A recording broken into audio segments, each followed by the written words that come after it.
Hey everyone, welcome to Versus, and happy Revenge of the Sixth to you all. It is Star Wars weekend. Why? Because it's cute. The May the 4th is a cute thing that we all embraced, and now we have to live with it. And it is May 6th, and it's the Revenge of the Sixth. We're going to talk about the death of Star Wars with our all-star panel. I'm Alan Ing. I'm the editor-in-chief of Film Thread, and we are going to get this going.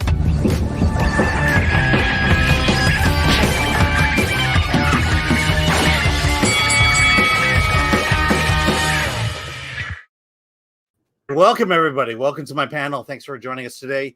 We are talking about the death of Star Wars, or is it dead? And before we begin, let's go around the horn. We're going to start we're going to go clockwise for where I am, so now you know where you are. So introduce yourselves and say something quippy. Robert Meyer Burnett, go for it. I was just here reading my fourth draft shooting script of The Empire Strikes Back, straight from Lucasfilm in about 1979, which I've been carrying around with me, and I realized Star Wars used to be really great. The writing was fantastic. All right, Dante. Hey guys, Dante from Verbal Riot, and man, all I can say is the Force is dead. Oh, okay, Derek. Yeah, I kind of have to agree. Right now, we're talking about Disney Star Wars, not Star Wars. We got to get that distinction out there. Star Wars is still great, but in the Disney era, it is absolutely flopped and failed. And yeah, let's talk about it. All right, script, you're up. Yeah, I'm the script doctor, and I will say this: the Force will be with you always. Doesn't matter who corrupts it or not, so long as you stay pure and fight the good fight. Oh, and then I like that. Nerd Cookies. Oh, that was beautiful to follow that. Hey, I'm Nerd Cookies, and happy Revenge of the Sixth. I'm glad to be here. All right. Well, I thought it'd be appropriate to play what we played on Friday on the live cast, and let's bring back our fond memories of last Friday. And Remove your helmet. We must walk the way. Together. It all started with the fans. If I could sum up Star Wars fans in one word: Energy.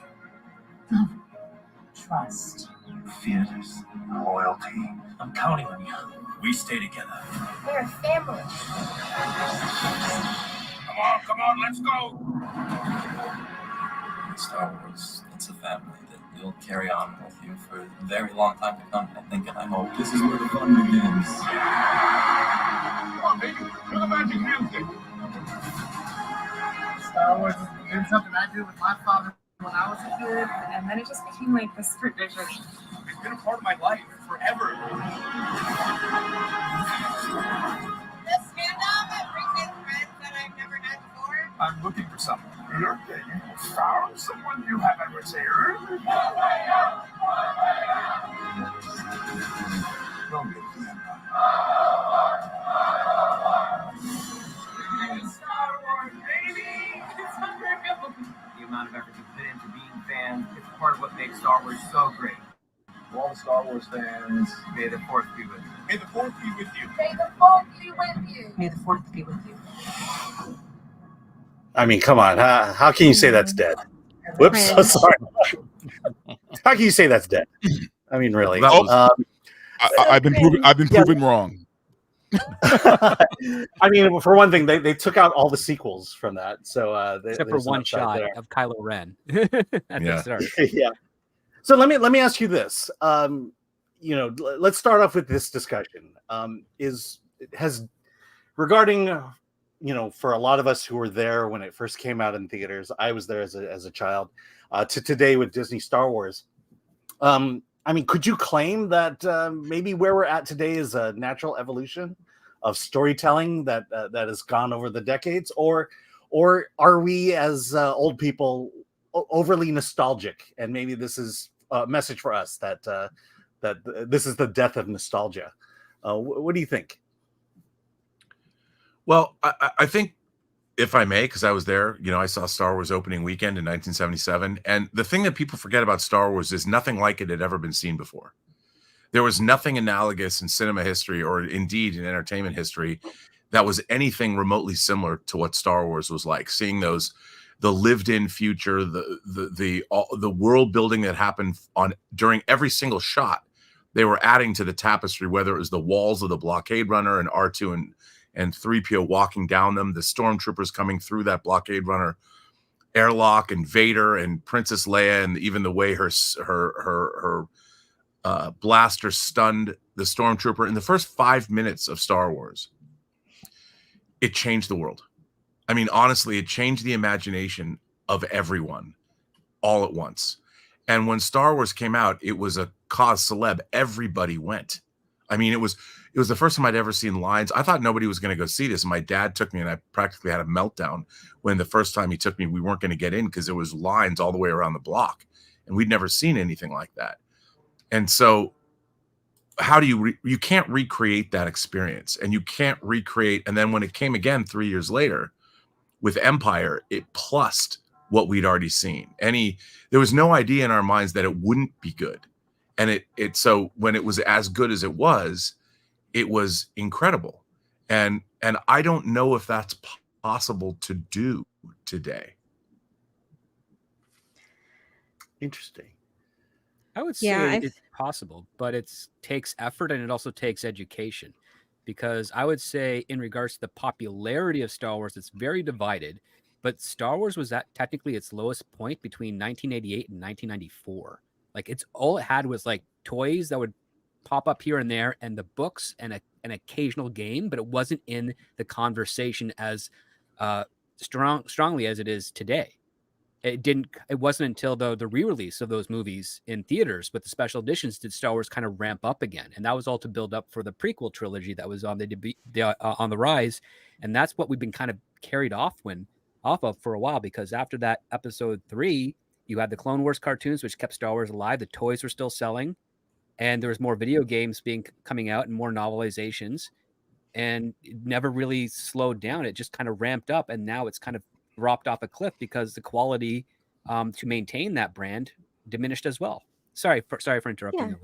Yeah. I feel like before the sale to Disney, is like the most popular pop culture IPs. It was like the thing.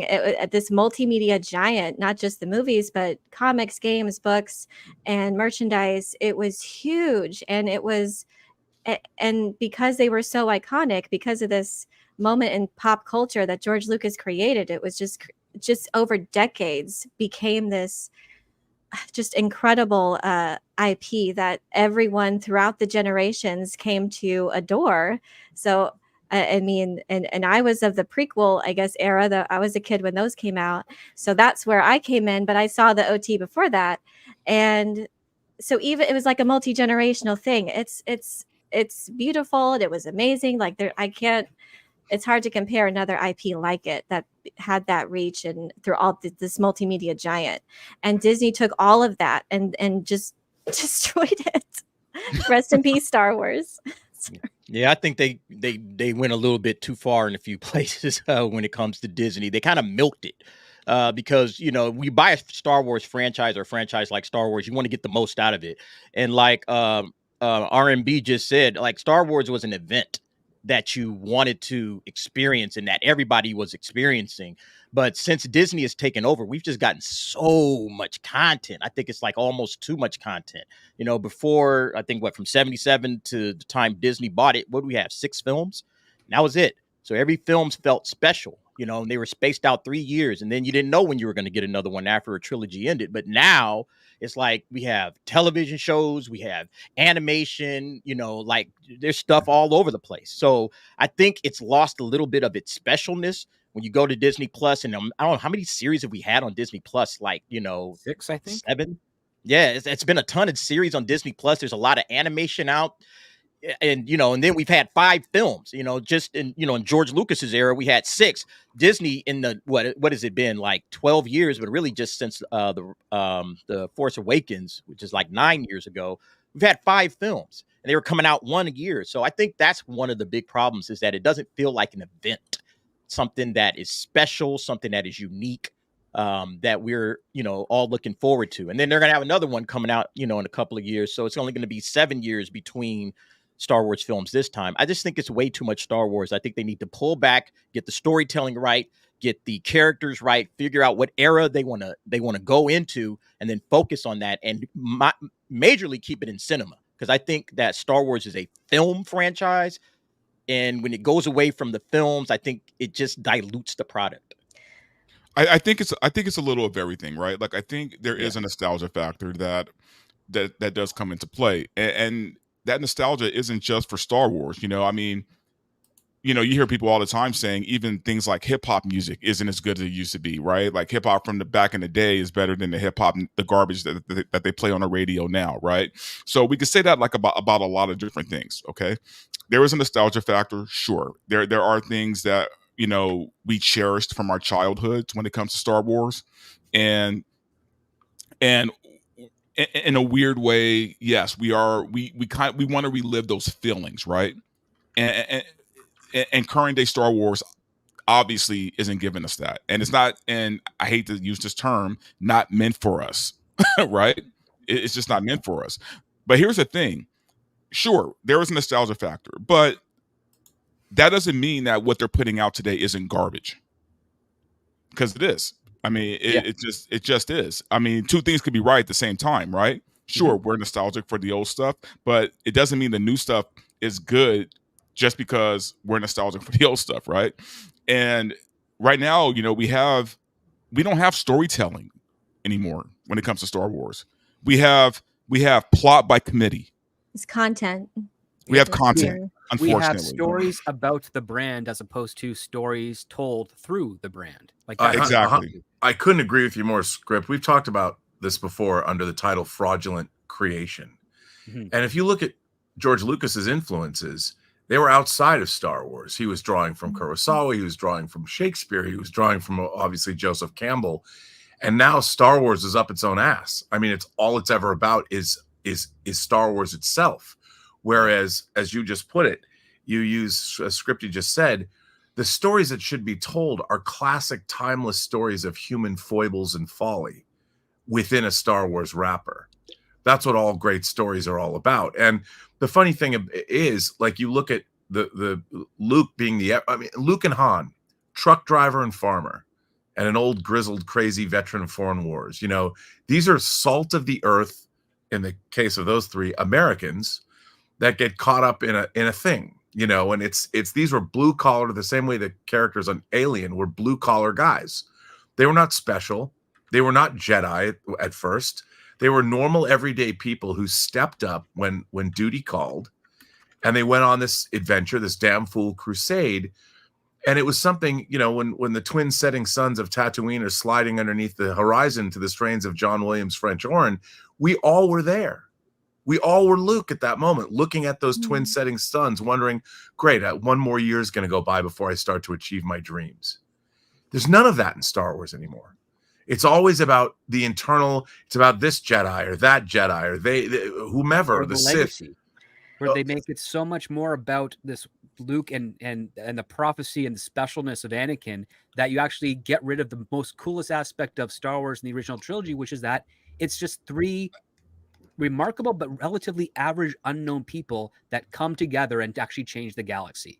That's us.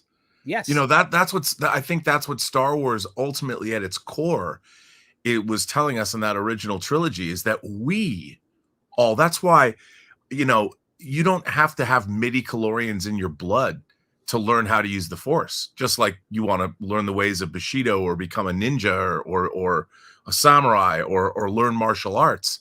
Everybody has the innate potential to unlock. Yeah, and now it's at it. Not that anymore at all. It's a great parallel with the writing. It's like the better you work at it, the more you learn, the more you study, and the more you practice your craft, the better you get at it. And we have a whole bunch of writers over at Disney where their own catalog of written work is very sparse, and their own knowledge of film history and history in general is laughable. And that's why we're seeing the results like this. I mean, yes, sure, Lucas made a mistake with the midichlorians. He also made the mistake by giving essentially a monarchy within the Star Wars universe via the Skywalker family. But one of the things that the underlying lesson is that if you work hard at something you love, you will eventually succeed, so long as you never give up and so long as you never get corrupted. And that's a great universal message. And where is that in any of the follow-up Star Wars stuff? There's none of that in Tales of the Empire or Ahsoka or Mandalorian or was it Tales of the Jedi and all those other things, Bad Batch, Clone Wars. None of that there. It's all just stuff. Here's events of Star Wars where the setting comes before the characters. But not only that, it seems like current day Star Wars goes out of its way to even break the lore of the original. Yes. Like they goes like out of their way to break it. You know? Like when I think about Kenobi, I hated that. Probably like I hated that worse than Boba Fett. And mainly because of the fact that the fact that they were so dismissive with the original trilogy when it came to that show, right? The fact that Leia didn't recognize Obi-Wan in the originals if she supposedly had this whole ass adventure with him, right? Like in Kenobi, none of that made sense to me. And again, it just tells me that this is their way of saying we want you to forget Lucas. Right, which is funny. Lucas never happened. Let me just say I want to ask a question, but before we do, I want to bring in George the Giant Slayer. How you doing? How you doing? Hello, sir. How you doing, my friends? Welcome aboard. And let me ask you this question, because before I think we can, if anyone watching this, I think will agree that I don't know if they'll agree, but I think they'll get the sense that we're just a bunch of old people talking about the old days. And the question is that, and I kind of brought it up, is that I think we're being nostalgic, but is Star Wars truly appealing to this current generation? What makes you say that? Well, the only thing I'm going to say about that is a lot of things that we look at in our past, we celebrate because they were good. It doesn't matter if it's movies or films, books, shows. There's a reason you have nostalgia for the past. Who will in 50 years be celebrating The Bad Batch? Who's going to be celebrating Disney sequels? Where is the foundational story that inspired a generation? That's the point. There are reasons we hold on to these things. They're touchstones, like Lord of the Rings. We saw Peter Jackson's series. That will still be celebrated, I believe, in 50 years, 100 years. And that's not looking back 50 years. It isn't. Because they don't have behind the scenes footage of Lord of the Rings in 50 to 100 years, or more scenes that they shot that haven't been released yet. That's the brilliance of it. Yeah. Where's the touchstone? What are any of the touchstone elements of modern Star Wars? Seriously, it's just there's no heart to it. Where is the real drama? I was watching the Acolyte trailer. Strip everything away. We'll talk about the Acolyte trailer later. So, but George makes the perfect point: is that Star Wars touched everybody in that era on an emotional, mental, spiritual level that is just not happening today, and that's the problem. That Star Wars doesn't. The current Star Wars. Old Star Wars, absolutely. And you can talk about any franchise. There's all kinds of franchises that have existed, but only a few of them reach the pinnacle of a Star Wars. And you start to like, why is that? And that's something that the current brass over there at Lucasfilm just haven't tapped into. It's like they don't understand why Star Wars was good to begin with, why people enjoyed it. So they're just going to double down on, okay, well, let's just go ahead and put out more Star Wars content, cross our fingers and hope for the best. And that's how you get Anakin or Ahsoka. That's how you get, the Book of Boba Fett. You know, you just want to put the characters out there and have them do stuff instead of actually tapping into what it was that made Star Wars what it became. And that's, like Robert Meyer Burnett said, mythology. All right. Things that resonate to us as human beings, stories, timeless stories. That's what George created. He created a timeless mythology for this era that's going to last throughout time. People will be talking about the original trilogy. I mean, we're still talking about it. It's almost 50 years later. And so I think that's the issue, is that nobody understands over at Lucasfilm what makes Star Wars tick, why it's good. They don't understand it, and they can't tell stories that they don't understand. Well, one of the things that shocked me when I watched the Book of Boba Fett is taking over a crime boss's territory. Jabba the Hutt has left a huge void in criminal enterprise, and Boba Fett has decided, I have an opportunity. We have criminal. We've got incredible Italian crime thrillers. We have Abel Ferrara's King of New York. You've got the Godfather movies. You've got Scorsese's Casino and Goodfellas. There are so many crime thrillers. You have Jean-Pierre Melville's Le Samurai or The Red Circle. There's so many films. And I was really excited for Book of Boba Fett. I'm like, ooh, I can't wait to see how they're going to take the crime thriller genre and apply it to Boba Fett. Right. That would be great. And then we get Boba Fett holding up a droid in a kitchen after he's run around chasing him going, I am Boba Fett. And I'm looking at this and I'm like, you guys have the paradigm. The loner that comes in to take over the power vacuum left. Look at Westerns. Look at, Yojimbo and Sanjuro, or you look at the beginning of A Fistful of Dollars, where Boba Fett comes in. I mean, the man with no name comes in, and there's two families on either side of a street. At the end of a street. That's what you do. And when I watch Book of Boba Fett, I'm like, what is all of this ridiculous gobbledygook? The story, it's teed up. It's like the perfect volleyball set, and all you have to do is spike it. And I was the amazing ineptitude, and coming from Robert Rodriguez, who made like Desperado and El Mariachi, I'm like, bro, what happened? How do you not take something that is so easily understood, and the audience? We were waiting to love this show, and it's amazing. How do you not know this? I mean, right. What I want to say is, Alan, I want to share with you this article if you want to show. It shows the films that. There you go. It shows the films that Star Wars is based on, so a modern audience could understand it. Now, if you scroll through those films, how many people in a Star Wars writing room today even know those films exist, let alone understand the concepts in them? If you just go down, 30% might know. Flat. They might know passively as opposed to be actively studied those films. Right, but where are they going to get the experience then to understand the framework of the universe, of the mythology, to be able to build on it or to expand on it if they don't have the basis? I mean, here, let me go through it. Where is it? So you go through it. So we're going to look at it. Goes through Dam Busters, Flash Gordon Conquers the Universe, Forbidden Planet, The Guns of Navarone, The Hidden Fortress, Metropolis, The Searchers. It goes to The Seven Samurai, Triumph of the Will from 1935. And so you see, who's going to know that today? But if you're working in Star Wars, you should. You should. Yeah. It's like you don't get hired at any other job. You don't get to be an architect unless you know how to build a building or draw a building. Or understand the foundation. And I think that all the people working in our venerable franchises today don't know the franchises. I'm reading articles about people writing the new season of Star Trek Discovery that hadn't watched Star Trek before. And they're like, I spent a weekend catching up.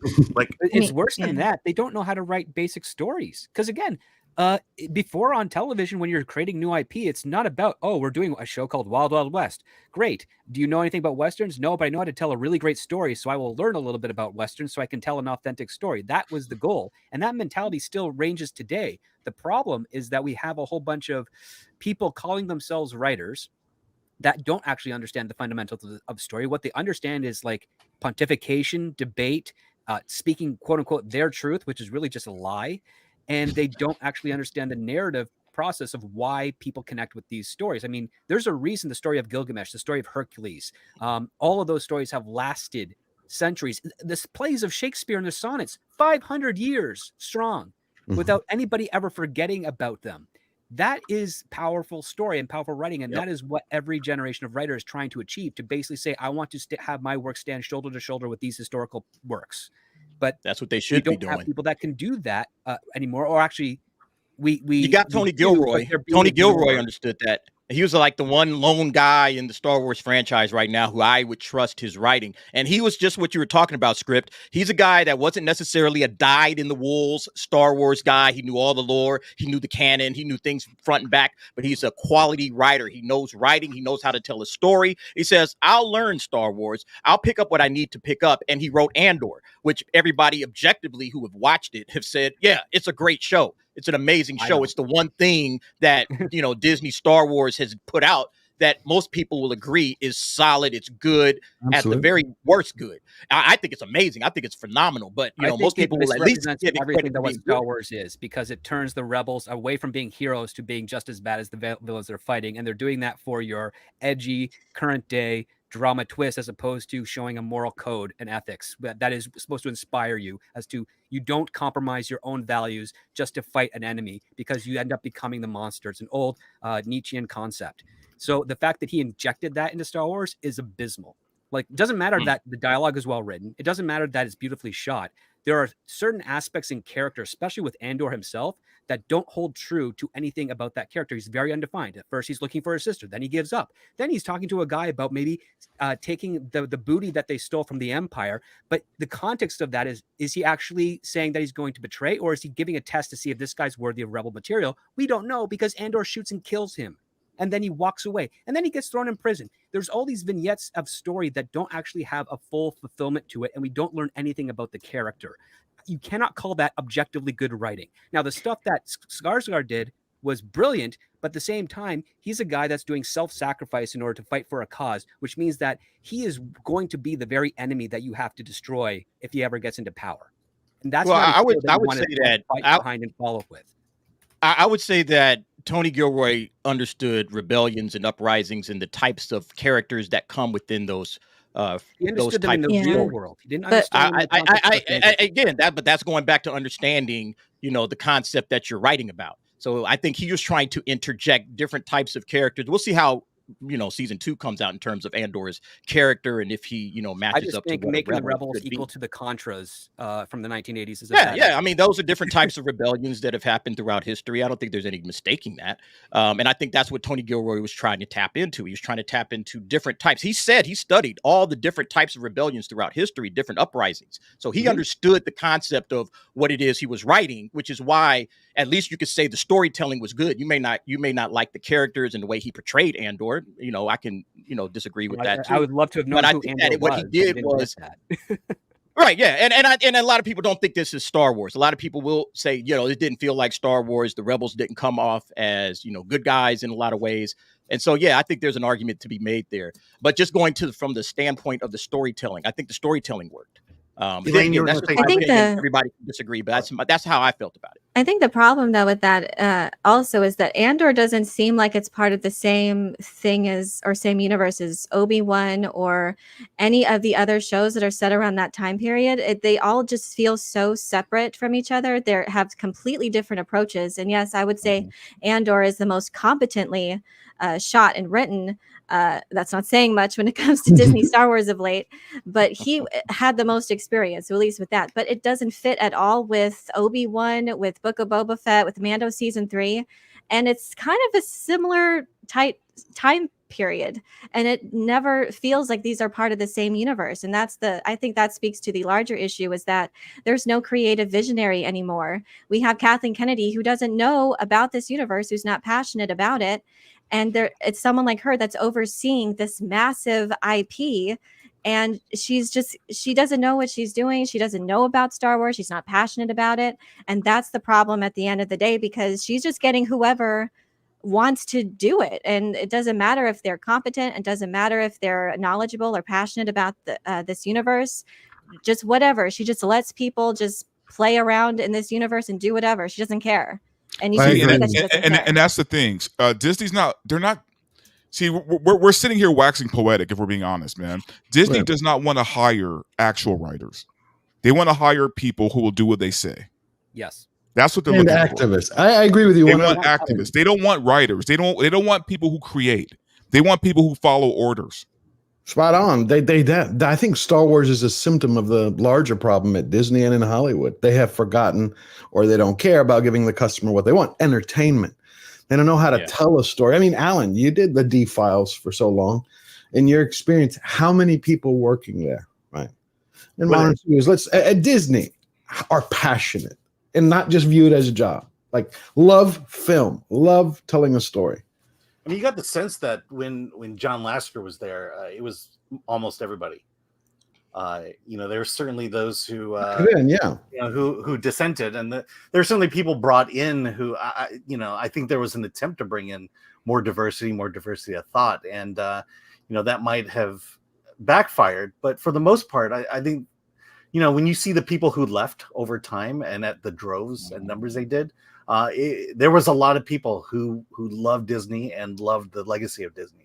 Yeah, someone brought up in the chat, Gina Carano, but since then, who is there? I mean, how do you think to put in the Power Rangers scooters in the Book of Boba Fett? I mean, that's like somebody turned around and was like, hey, let me just tell all the Star Wars fans to fuck themselves. Well, here's the other part too. They had Jon Favreau, who had actually gone to butted heads with Disney prior when he was working on Iron Man and Iron Man 2. The thing is that when Jon Favreau got over to Star Wars, he still has pull because he established his career. He didn't need Disney to become Jon Favreau.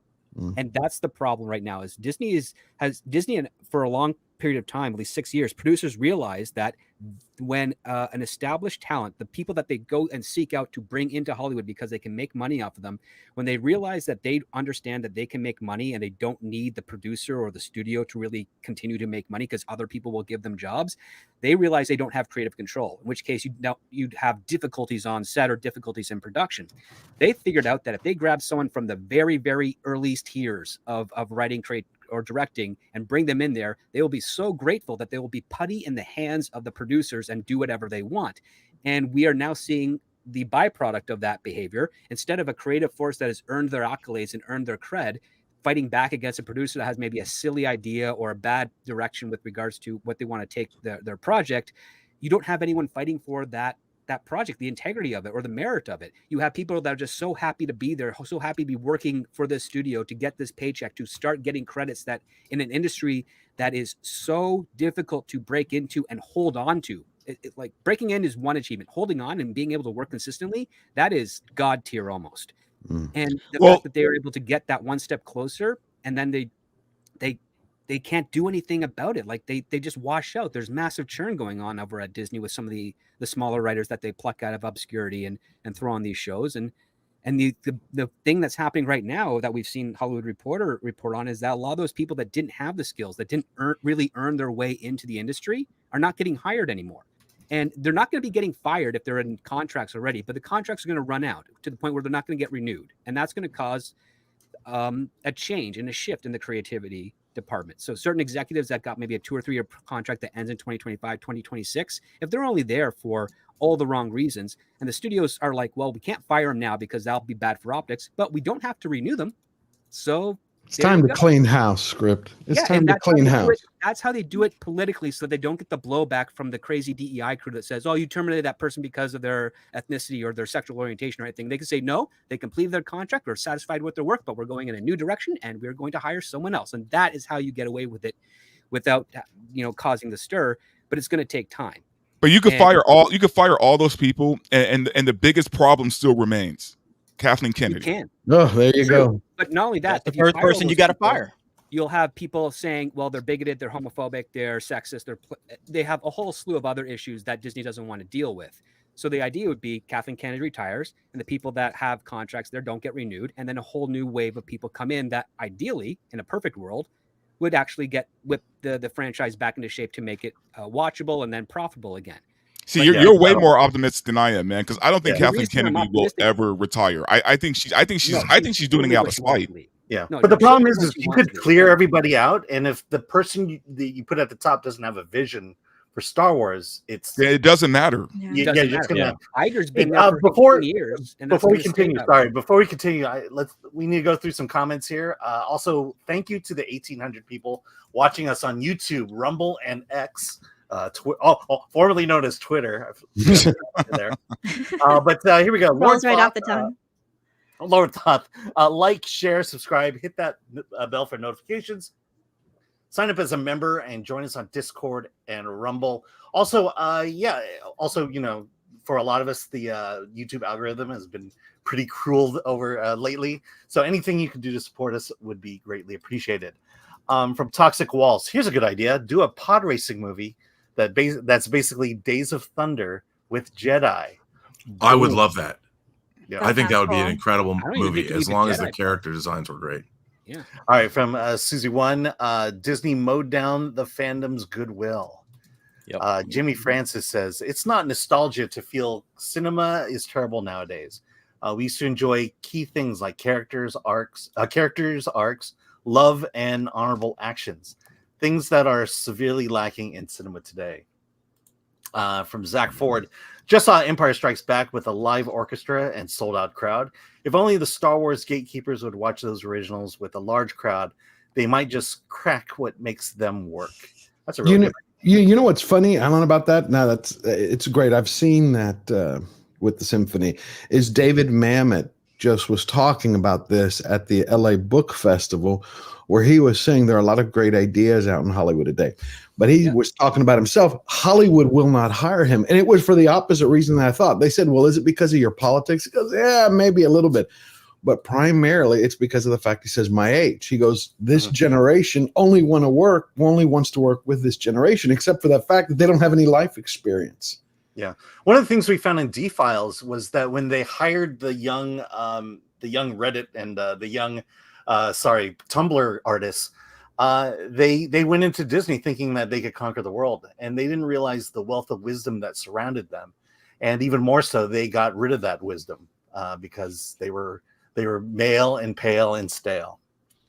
All right. From Solomon Thornton, I remember George Lucas saying that he made Star Wars for kids and wanted to showcase a mythology for kids to be inspired by, like the hero's journey. Sound reasonable or sound true? I've never bought that, because I mean, I think that's something he came to later, because if you look at the collaborators that he had working with him, he didn't just make Star Wars by himself. Mm-hmm. You know, he had people like his wife, Marsha Lucas, who was an editor on Taxi Driver. And he was bringing in people like Brian De Palma and Scorsese and Spielberg to look at this movie. Coppola. And you know, what he based it on, Robert, those weren't for children. No, that's the thing. I think later, I think what's really interesting is, and again, what George Lucas did was amazing, but Star Wars was an amalgamation of putting together a lot of people at the cutting edge of new technologies, such as what ILM had to make all that stuff up. The Dries-to-Flex camera, the Dijkstra Flex camera, which is now on display at the Academy Museum, was allowed for the very first time to a computer-controlled camera could make the exact same pass again and again and again, so you could have multiple exposures to do the special effects that was not possible before. And so there were people that were all trying to make something that was for everybody. Yeah, this was not a kid's movie. But at the same time, the 10-year-old me bought these guys. Right? Yeah, we all did. So, do you want to know that sounds like something you'd say in the prequel era? Yeah. Do you know what the trick is to marketing to kids? An R-rated movie. Kids want to see things for adults. They do. They do not like to be pandered to, and they don't like to be patronized. So when you write above their weight class, so to speak, they get more interested in it. When I was 7 years old, all of my friends loved The Terminator. That was a rated R film. And when Terminator 2 came out, all of us wanted to see it, but we couldn't without a parent with us. And guess what? Getting a parent at that point in time to a bunch of 7-year-olds to see Terminator is a very difficult feat. Well, I begged my dad to take me to see Trading Places when it came out. Oh yeah. Well, and in the age bracket. Yeah. Well, and that's right for children. You're basically trying to say these kids, I don't want them to grow up. When you are writing for children, you have to basically show them stories of people that are older than them that they could aspire to be like or be warned about in their own daily lives. And that's the general purpose. That's what Star Wars was. You know, I was 10 when I saw it, and Luke was 18, 19. You know, his friends had gone off to college. So that was, if they had made Star Wars with Anakin Skywalker as a child, it would not have succeeded. Yeah. Certainly not the way it wouldn't have. It would. And the funny thing about it is the tone of, if you look at Phantom Menace, from the character designs to the jokes, I mean, that was George Lucas making a children's film. Yeah, he said that, didn't he, Robert? For like, he even said some of the names his 5-year-old came up with. I mean, if you read Rinsler's making of book, he didn't like Empire Strikes Back. You know, with Irving Kershner, even the way Irving Kershner shot it, relying on master shots because Kershner knew how he wanted it to go together. George Lucas was not a fan of Empire Strikes Back because he had very little to do with it when it was being made. It went incredibly far over budget, and he almost lost. Fox came in and said, they lost their bank loan. Gary Kurtz had to go to the Bank of Boston to get bonds, get money to finish it. And Fox came in and said, hey, if you give us back the merchandising rights, we'll give you the money to finish Empire Strikes Back. So George Lucas is, I encourage everybody to read, Rinsler is the name of the man who he passed away. His 3 coffee table books on the making of the original trilogy are essential reading if you're a Star Wars fan. He wrote one about The Force Awakens, which they refused to publish. I'd like to see Well, that. Okay, I need to move on with comments here real quick. From Rumble, from Caveat Ties for $1. Star Wars, thank you very much. Star Wars died when lightsabers no longer killed. Yeah, I agree. Ahsoka. Ahsoka. Just a flesh wound. Some Norwegian guy says the prequels are almost as beloved by millennials as the old original trilogy. Oh my gosh, these is my entire generation. Disney Star Wars was mostly just drown will mostly just drown in all the content Gen Z and Gen Alpha consumes. Solomon Thornton, Luke Skywalker is similar to David in the Bible. Both were unknown that became legends. That's right. From Chris Gore, I find Alan's blank face deep in thought is actually calming and soothing. I can't look away. Yeah, you and my wife. Hey, Chris. Chris also says, Alan should do the L files about Lucasfilms, expose all this. Yeah, well, maybe if someone came back and helped do the show, do these things. All right. From Movie America for $5. Thank you. Watching good movies from before the woke Borg and all the faux Puritanism almost gets me teared up, like revisiting the location of a beloved memory. Did I read that right? I think so. From Ginger Adventures for $5 as well. Thank you. Protect Rob at all costs. Don't agree with everything, but his love of good storytelling, his overall work, and passion are quintessential nerd. I would say you have to agree with him. Nice. Yeah, that's what unites us all. Good storytelling. From Doc Savage for $5. The makers of Schoolhouse Rock made it a point not to talk down to kids because kids will tune out if they are patronized too. Yeah, in fact, I have a interview with LeVar Burton coming up, and we talk just about the fact that we underestimate kids too much. We don't understand story. And then from Pilgrim Media for $2, is Jar Jar still racist? Oh gosh, I don't know. Man. Hey, I want to move on to a topic that we discussed during the Star Wars trials. And it's this idea that that Star Wars was political, or Star Wars was never political, or was political. I'm going to bring up this article just real quick. It looks kind of into the history of Star Wars and history. Star Wars, 10 real historical things that inspired the movie. And I'll just go through these real quick. The Trade Federation is the East India Company. Oh, wow. The Republic is ancient Rome. The Galactic Empire is Nazi Germany. Now we're getting controversial. The Jedi are the Knights Templar. Darth Vader is the samurai. The Force is a mix of different beliefs and religions. I've heard that. The Battle of Endor is the Vietnam War.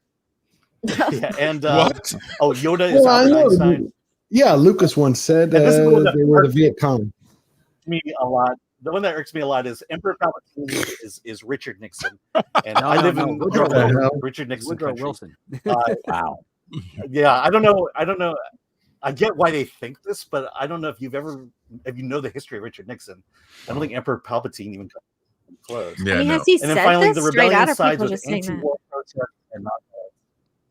Oh, was that? Maybe Stalin or Mao. You're- Even though they killed millions of people when they blew up the Death Star. Right. I just never heard. The bad people.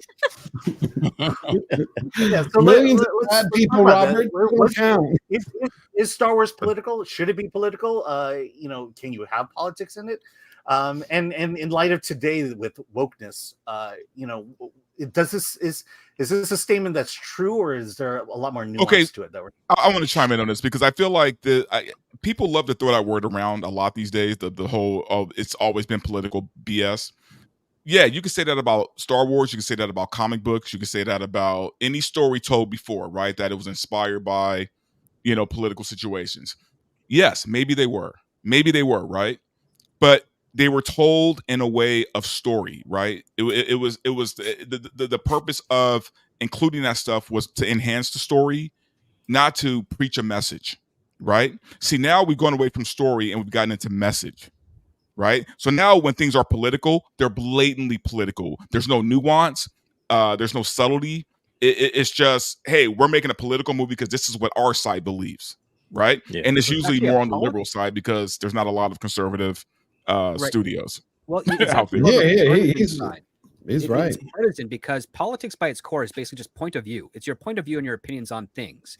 When it pertains to government, that's when you get into partisan because now you're dealing with more complex ideology and more complex philosophy. Every story has a point of view to it. Without it, you don't have a story. So that is the only argument that you can say where stories are political. But once you start getting into specifics about certain ideologies, certain ethics, certain morals of things, and you don't have a counterpoint in that story, it then becomes partisan, which means now you're preaching. Because there's nothing wrong with saying having a character who has a heavy set of left-leaning ideologies in a story, so long as you have another character, an antagonist or a protagonist that is of the opposite spectrum so that you can create drama. So the whole idea is that you want drama, the exploration of conflict and coming to a resolution. You can have a political point of view or political moral aspect to it, but it has to be arrived there organically and authentically to the characters. Star Trek did a lot of political allegory, but it never had the majority of episodes leave you with deciding what it is. They actually all made a statement about what is good and wrong. The Private Little War made a great statement, which is that war is hell. That's a political statement. The Drumhead made a great statement about witch hunts. That's a political statement, but it's done well because it's not about just saying this is bad and we're just going to beat you over the head. Why Not it's a bad. purity test script. No, hold on. It's not about beating you over the head with it. It's about exploring how we got there and why we learned that lesson. That's a Yeah, good point. it It's is. quality in storytelling. That's the key. Like you should always feel immersed into this other universe. You shouldn't ever feel like be pulled out because something reminded you of what's going on today in anything. You should always be continually immersed, and that's just again speaks to storytelling quality, Yes. Yeah. which a lot I of people are think just there's a- lazy and just afterthought. Like Yeah. again, Private Little War in Star Trek. It's talking about basically funding military weapons to either side of a war for your own for two other countries' own personal gain. You realize what that is after you watch the episode. It makes you start thinking, "Hey, that's kind of weird. That's kind of familiar to this situation." But the story itself allows you to explore all the ideas that you probably weren't thinking about before. But now you actually have the time to yourself to think, explore, and upgrade be better informed of that situation without losing the fantasy element, without losing the exploration of what that story was doing, because that story is now timeless, even though Well, it was inspired by something local. To follow up on that, I think you nailed what great storytelling is. You're bringing up a situation that isn't necessarily applicable to anything specific. Right. But the idea of arms, we all understand what arms dealing is. And what was really interesting in that particular episode, they're talking about a parity between not parity, but parity between two sides during a war. If one side's being armed by the Klingons, in order to protect the other side, we have to give them comparable arms. And in that episode, McCoy's like, you're condemning these people to decades of war. Now, we've seen that kind of thing happen over and over again throughout human history. And I think Star Wars the original trilogy uses politics in a general way where it's there. There's politics there because it's called Star Wars, but it's not necessarily analogous. Return of the Jedi gets the closest because Lucas has said right away that it was based, on the Vietnam War. He said that where you have insurgents and natives that are fighting a technologically advanced enemy and still manage to make headway against them because of the tactics they're using. But he's not necessarily coming out and making the political. He's not talking about communism. He's not talking about the Russians, and the North Vietnamese and what we're doing with the NVA versus South Vietnamese, all that. So, but we're supposed to recognize ourselves in it, but it's not specific. It's general to human nature. Yeah, I think everybody nailed it. I think Dante started off. I think the difference to today with films is they feel like more ideological strip searches. It's like when they put politics. That's a good way to put it. Well, it's like, here's your purity test. It's no longer a movie. It's no longer a story. It's like, you agree with it. Okay, you did your lecture well. Give your signal up. Now grab your popcorn, go home, cheer, celebrate, and pull out your It's an pom-pom. inversion where the message is driving the story as opposed to the story is just showing you that person's message. I mean, 1984 is a really good political book, and it's got a great message to it, but the message comes as a byproduct of you enjoying the story. And that's the thing, is when you're leading with the message, you're not telling a good story, and you're actually just creating a lecture. And guess what? A lot of these people that are claiming to be writers right now came out of Ivy League colleges where all they listened to for 4 years were lectures, and they think that is storytelling. That is not storytelling. What we're doing is lectures, and even though it is lectures, we're trying to keep it lively and have different points of view to spice it all up. But without the whole fundamentals of, okay, you put your characters into an interesting world and you have those characters go through some sort of problem. Ideally, they solve the problem, or you show us the consequences of them not being able to solve the problem. That byproduct is the message that you're trying to convey. And it's supposed to be a very broad message, a human message. The moment you get more specific is the more moment you lose the broad strokes of your story. It becomes very narrow and becomes dated, and it becomes something that it becomes something that oh my God. He was fired from Disney, got rehired at Warner Brothers as an exultant. Recently, he fired James Gunn. Alan Horn was very much of a guy. I met all of his assistants. All he ever wanted was, how does this story reflect today? And I'm like, that is the dumbest thing to ask for in a story, because stories outlive us all. Good stories outlive us. I agree with you. I mean, look at, since Charlie Chaplin's a dictator, movies have had messages in them. The problem is that they no longer actually have a message. They're political bumper sticker slogans. And then those people who they hire, just like you said, they come from Ivy League schools. They hire more activists. I almost feel like Hollywood has become a homeless shelter for like gender studies majors and their buddies. Nothing more. Well, and Star Wars was always like this. What more universal theme could there be than good versus evil? And that's what that's what gets us all excited. It's a classic traditional story, and that's what Star Wars was. And now I feel like, not just in Star Wars, but maybe Disney as a whole, they all seem to follow that same formula of just this moral ambiguity. Good guys are bad guys are good guys. So all of like new Marvel shows and Rings of Power and Star Wars now, they all feel the same, and it all feels flat. It doesn't feel exciting. And good versus evil, everyone loves that tale. It unites us all. It's not about good versus evil. It's about who holds the power. Well, and I also want to say this. I feel like, especially for Disney, man, like they can't stop shooting themselves in the foot, right? So, like, we're sitting here talking about story, plot, we're talking about theory, all these things. Like, we're romanticizing film, right? They kill these projects before they even come out, man. Like there is so much bad will towards that company right now because of the fact that when we're just hearing about a project, right? I'm not even talking about the projects we've seen. Before we even see the project, we hear about it. And the first thing we hear about it is nothing to do with the story, right? It's about the checklist they went down to hire, LGBT, the LGBTQ community. Put a chicken in and make her gay. Race. We hear about everything but the story. Then we hear about the story. And by that time, you've already lost everybody.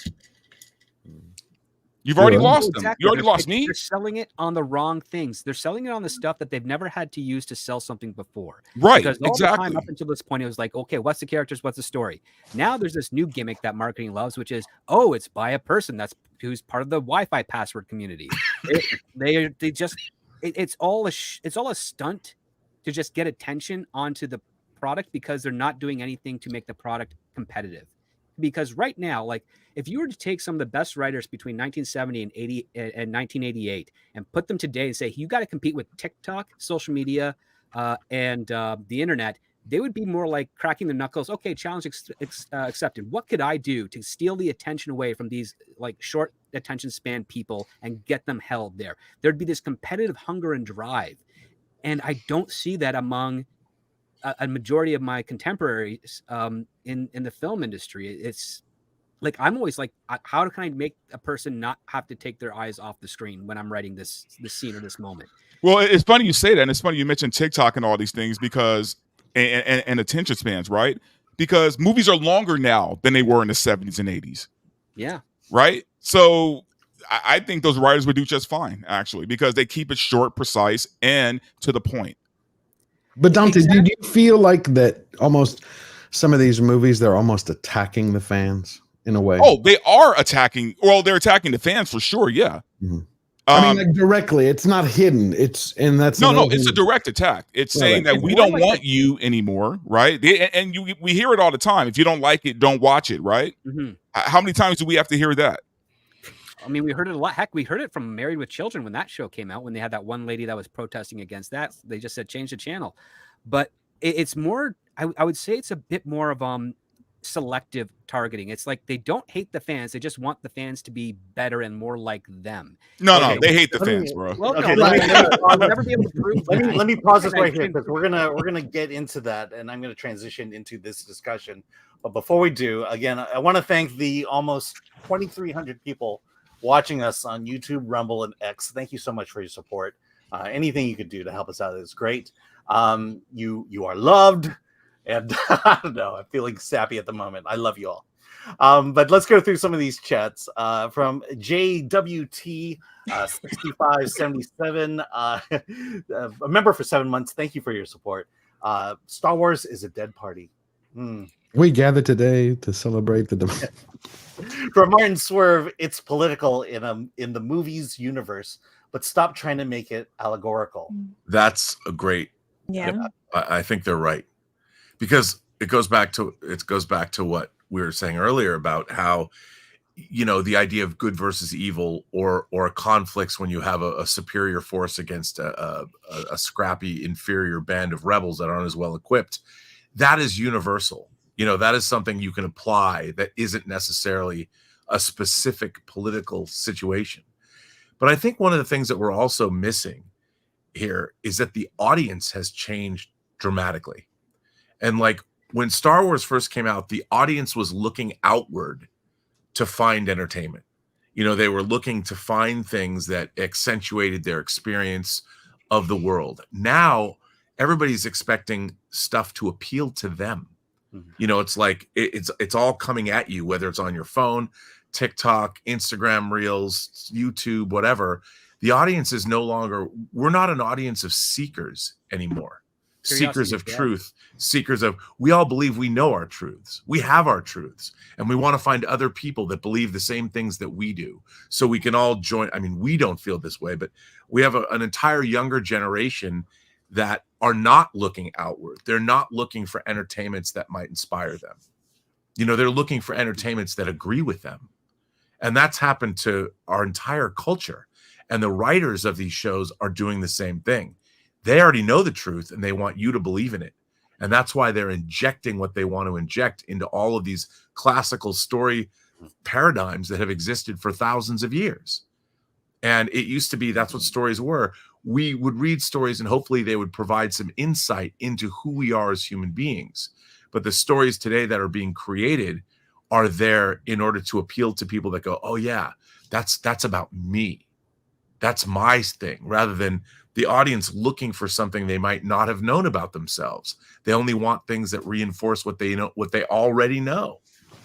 And that's a terrible way to tell stories. But it also doesn't help, though, when the studios themselves go out of their way to tell you, oh, by the way, we're making sure that we're not going to cast any white men, right?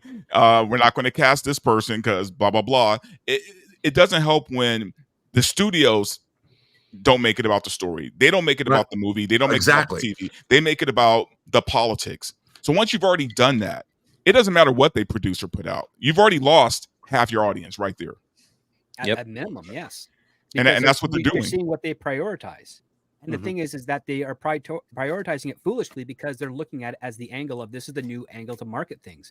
There's one of the things that always disappointed me that I learned in high school is the fact that I was one of a very small few set of people that embraced curiosity. Everyone around me that I knew was like, oh, I don't care. I don't need to know that. I don't mind. And now we have their kids behaving the exact same way. And they've replaced curiosity for selfishness, which means that they're not interested in exploring or seeing anything. And because they have the convenience of all the world's information in their palm of their hand via their phone, they don't feel like they have to learn or retain anything, because if they want to sound smart, all they have to do is Google it, read off what's on the Google website, or in a few years, read off what's going to be on the AI program that they download. And then they'll just essentially be an automaton communicating with other automatons through the proxy of flesh. And it'll be a dystopic nightmare. And I now want to kind of write that story as a screenplay. I was going to say that. I want to see that movie. All right, let's move on here. From Dasenet. Senet. It's political of the story and the galaxy. They may have been inspired by events, but that's not the same thing. I'm pretty sure I read that wrong. From J-Man, politics should not be in the service of the plot, not a plot in service of politics. Politics should be in the service of the plot and not the plot in service of politics. Hang on, that makes more sense. From Oilers Workshop for $4.99, thank you. It was inspired by what Lucas learned from past history, not his opinion on what people should believe in that day. He showcased lessons from history, and I think that article kind of pointed that out as well. From Stubby McShave for 50 Swedish krona, Shakespeare set in the Star Wars world in standalone elsewhere films could work. Example: Hamlet set in the Jedi Council with Force ghosts instead of ghosts. That's a great. I would watch the heck out of that. I'd watch movie. that.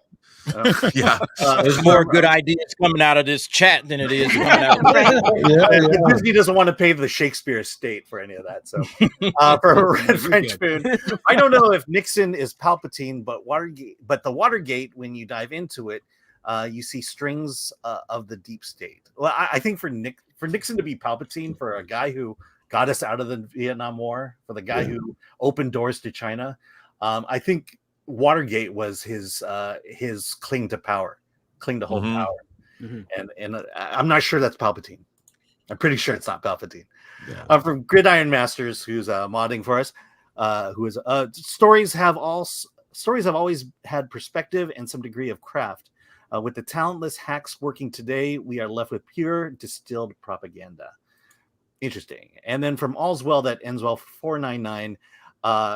Let's see. We lived to see Francis Ford Coppola make his own YouTube channel. This is true? I'm subscribing right now. This is the ultimate canary in the coal mine. Long live indie filmmakers. Maybe, yeah. Bush and Meerkat for $5. Okay, I'm gonna be the bad guy here. Is it right to call everyone in media geared toward young people woke? So is it right to call everything geared to young people woke? Our generation has the title to hippies. That's not what we're saying at all. No. No. I think that's the feeling. I think when people hear us talk, that's the feeling we get. And he does have his own YouTube channel, by the way, and he only has 3.5 thousand subscribers. He's being throttled. Well, if he, hey, open invitation to appear on Film Thread, and we'll help you get more subscribers. It just so happens, though, that the people who we're talking about, these activists that are in the studios, happen to be of a younger generation. But we're not saying anything geared towards young people is woke. Yeah, or everything. Young people deserve stories too. Yeah, I do. What we're talking about is making good stories. Yeah, they have blue. Right. The thing is that right now, when it comes to woke in Hollywood, it's really only at Disney Studios in Burbank. Like that's it. You go to all the other studios, they'll talk about it, but you'll never see it in their actual execution of films anymore. They don't care. They know it's not making them money. But that's all because the heads of those studios have changed over the last 15 years, where at Disney, Bob Iger's still there. Oh, what about Madam Web, Sony? That's not woke. It's just bad. No, it's bad. That's just bad, dude. I know it's not woke, but I'm talking about Spider-Man movie. That's why. Correct. But what I've always thought was when you have a studio that's been infiltrated by activists, the foundation of it's woke. So it can create either product that comes out as woke or just as pure crap. That's what I was meant. But they got rid of Amy Pascal. Like that's the thing. Sony How many people did she have left behind? And they've made their flops, but they flopped for the right reasons. They were just bad. They weren't ideologically driven. Yeah, okay. I'll go with that. The only way Madam Web would have been woke is if they humiliated Ben Parker, and guess what? They didn't. So you don't really have an argument there. It's just a bad movie that I highly suspect had some scenes written by an AI. Really? But you don't think it was a little bit when they changed the whole "with great power comes great responsibility"? No, that's just a lazy inversion that any hack writer would do. Yeah. Okay. Well, I'm glad you pointed that out. The thing is that you have, again, we have a whole world that has been essentially browbeaten and shocked by the stuff that woke has infiltrated, that you are almost going to have a flinching reaction to anything that is going to slightly err close to that, even though it's not. So you have to kind of train yourself to basically, not fall for the easy, low-hanging fruit tactic of, okay, so it's female-led, it's got to be woke. No, it's never been about that, because we love women. We love sexy, powerful, strong women. We love funny, inventive women. The thing is, if they aren't interesting or fun or invented or empathetic, we don't care. And okay, we're going to get to that in just a moment. From John Thomas for $5, you can't blame Disney for lightsabers not killing. Lucas slash Fellatio brought back Maul. I don't know what. That's the exception. That's not the rule. Right. That was one time, and he went insane. I mean, that was it wasn't 5 minutes later. Look, she gets stabbed through the gut, and then 20 minutes later, hello. And then she has like a cigarette burn on her waist. Right. No. Maul, at least they created a story over a long period of time where he went nuts. Separate. Yeah. Right. For last one from I got 3 more. Okay. Reference for €5 on Star Wars Tales of the Empire. A character addresses someone by they them. Why in a galaxy far, far away there's pronouns. Light speed, climate friendly. Oh, next, light speed, climate friendly. All right. We'll get into that. From Caveat Tie supporter for $2. I would have loved the new Star Wars trilogy focus on good guys being the ones with power and the remnant of the Empire being the rebels. Not all rebels are good. Yeah, that's interesting. Again, look, the chat's come up with better ideas than yes. Okay, we got that one. And here we go. It would have been an interesting spin. Okay, that would have been an interesting spin. I got it. And then finally from Toy Master for 27 Swedish krona. Happy birthday, Rob. Hey, it's Rob's birthday. Amazing. No, it is not my birthday, but I do appreciate you guys following me no matter where I go. Okay, so I have a to transition us into our next topic. I have a tweet from a known internet misogynist, that Chris Gore, and he says, turning Star Wars into a girl brand will prove to be one of the most costliest decisions in entertainment history. This post went so viral that the Mary Sue wrote I believe a 500-word essay on how misogynistic Chris Gore is. So let me ask you this question. Dante and I kind of talked about this on Friday, but I think common sense would tell you that Star Wars was a boys' brand, that it appealed mostly to boys, and that sure there were girls that got into it and enjoyed the property, but it was mostly boys.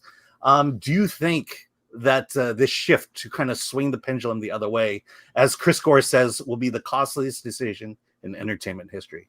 Yeah, it turned Star Wars into Star Was. I mean, that's pretty much it. It killed it. You took away your competition. The Force is female. Everybody knows anybody can the Force, and you could train it if you have the talent for it, before all the midichlorians crap. But when you take something that had right, when you had something that's 90% appealed to by boys, it's the whole thing with the DEI that didn't earn it policies, right? Just the same way they killed movie making, the same way they killed stories. Look at the last films. I think they just released last Friday. What was it? The Tales of the Empire, the animated series, right? Yeah. 99% are girls. It's like, so where are the boys who are going to be like watching it? Well, and I love Princess Leia. And when you go to where there's Terminator films or Star Wars or Aliens or Sigourney Weaver or Columbiana or La Femme Nikita, half my movie. But aside from that, the thing is that Star Wars now is actually making Star Wars exclusive to girls, where beforehand it was a boys band, but there was no exclusivity to it. Correct. That's the trick, is that yes, we target it for boys, but it's not exclusive for boys. We'll welcome everybody. Now we have something that we're focusing on girls, and we're kind of pushing boys out, which is basically a subtext for saying we don't really care about the male audience anymore. And that's the problem, is the fact that they're not you can still make it female led, but still inclusive for boys without having it to be so off-putting with how they depict female characters, which I would, if I was a woman, I'd be very insulted by the depiction of female characters. Yeah. Well, I am. Yes. Give it to and to go along with that, I mean, I'm one of the few, obviously a vast majority of people who like Star Wars are fans. Yes, it's boys and but I think that's just the genre itself of sci-fi space opera that just kind of appeals more to boys and men than girls who like more feminine things. So I know that very, very well. I'm kind of like an outlier when it comes to I didn't go see Barbie. That just wasn't for me. I'm this, but that's rare and I know that. So but that's the point is I love Luke Skywalker and that his storyline when I was a kid, I loved and it didn't matter what he looked like. It was his journey that I fell in love with. It was the qualities that I wanted to emulate too. And there were things that I just related to as part of his journey. And yeah, it didn't matter what he looked like. It didn't matter that he was a boy, it didn't matter, or a girl. So that, and for girls today, what they're doing for Disney is they don't care about the story or the qualities or the motivation or background for their characters or their journey and long term. They're just inserting these female characters and they don't care about making them good quality characters. So I feel incredibly I don't know, just pander to, I guess, at that point. Just having female characters in that is it's just such a disservice to the audience who just want a good story, regardless. I have to say, I think you nailed it. And this conversation brought up something. This is going to seem a little off topic, but I assure you, it's relevant. I read a lot of horror, dark fantasy fiction. And in the 90s, there was a label called Abyss that was it was a horror fiction label. And there were a lot of female horror writers like Kathy Koja and Melanie Tem that were writing for this label. And I was already a fan of like Anne Rice. And as I read more female horror, it became very apparent to me that it was a different brand of horror than the male horror. And it focused more on emotion as opposed to, say, plot and archetypes. And it approached horror from a different angle. And it made me realize, like, oh, in Anne Rice's world, it's the emotion of what does it mean to be an immortal. Louis was like, I don't want to be a vampire. And Lestat's like, come on, it's a lot of fun. Why not? And, it was very much from a female perspective. And once I realized that, it made me enjoy female dark fantasy more than I had in the past. What they're doing now is, in order to try and get a female audience, they're not writing female characters. They're taking females and inserting them into male archetypes. Right. It doesn't work. And if you look at a perfect example of, and people are going to be like, what do you mean, Rob? Aliens. We've talked about this before, but the character of Ripley in Aliens, her strength and power is derived from that movie, from her feminine power of motherhood, which is, men don't have that. No male character could have survived a confrontation with the alien queen the way Ripley could.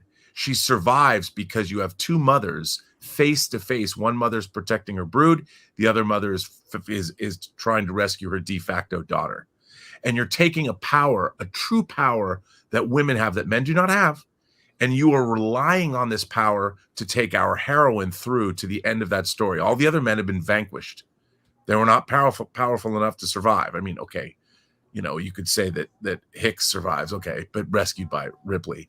And that's what made that character so cool, is that she was the only person who could survive because she had to save Newt's life because she had lost her daughter, Amy, in the story while she was in hypersleep. And you took something that was uniquely feminine and turned it into an asset and a power that only she had. And that's what made that character awesome.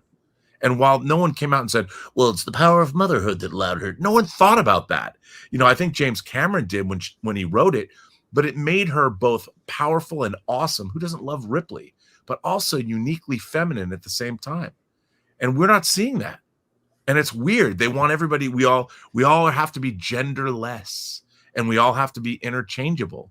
And we're not seeing the real power of what makes men and women different and the same celebrated. And it's really weird.